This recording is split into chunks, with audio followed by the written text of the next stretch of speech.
कृत्वा लाभालाभौ जयाजयौ तदा युद्धाय युज्यस्य नैवं പാപമവാപ്സ്യസി. അർത്ഥം: ഭഗവാൻ പറയുകയാണ്, ഹേ അർജുന, സുഖദുഃഖങ്ങളും ലാഭനഷ്ടങ്ങളും ജയപരാജയങ്ങളും തുല്യമായി കരുതി നീ യുദ്ധത്തിൽ ഒരുങ്ങുക. ഇങ്ങനെയായാൽ പാപം നിന്നെ ബാധിക്കുകയില്ല. ആശയ വിശദീകരണം: യുദ്ധരംഗത്തുള്ള അർജുനന്റെ മനോബലത്തിനായി പല ഭാഗത്തിലും രൂപത്തിലുമുള്ള ഭഗവാന്റെ ഉപദേശങ്ങൾ നാം കേട്ടു കഴിഞ്ഞു.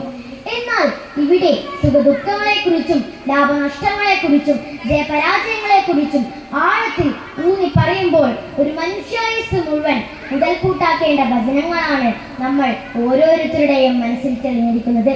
കാരണം ഇന്നത്തെ തിരക്ക് പിടിച്ച സ്വാർത്ഥമായ ജീവിതത്തിനിടയിൽ ഇത്തരം വചനങ്ങൾക്ക് വില നഷ്ടപ്പെടുന്നത് കൊണ്ടാണ് ദിവസേനയുള്ള വാർത്തകളിൽ നമ്മൾ ആത്മഹത്യയും കൊലപാതകവും കണ്ടുവരുന്നത്.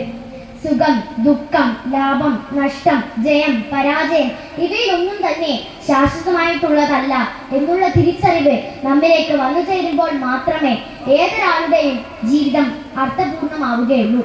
കാരണം ഒരു കയറ്റത്തിന് ഒരു ഇറക്കമെന്നും ഒരു താഴ്ചയ്ക്ക് ഒരു ഉയർച്ചയെന്നുമുള്ള അവസ്ഥ, ഇവ ഒന്നിനും ഭ്രമിച്ചു നിൽക്കാതെ മുന്നോട്ട് പോകുക എന്നതാണ് നമ്മിലേക്ക് വന്നു ചേരുന്ന ശക്തി. ആ ശക്തിയിലേക്ക്, ആ ഭഗവാനിലേക്ക് എത്തിച്ചേരാനുള്ള മാർഗദർശിയാണ് ഭഗവത്ഗീത. നന്ദി, നമസ്കാരം.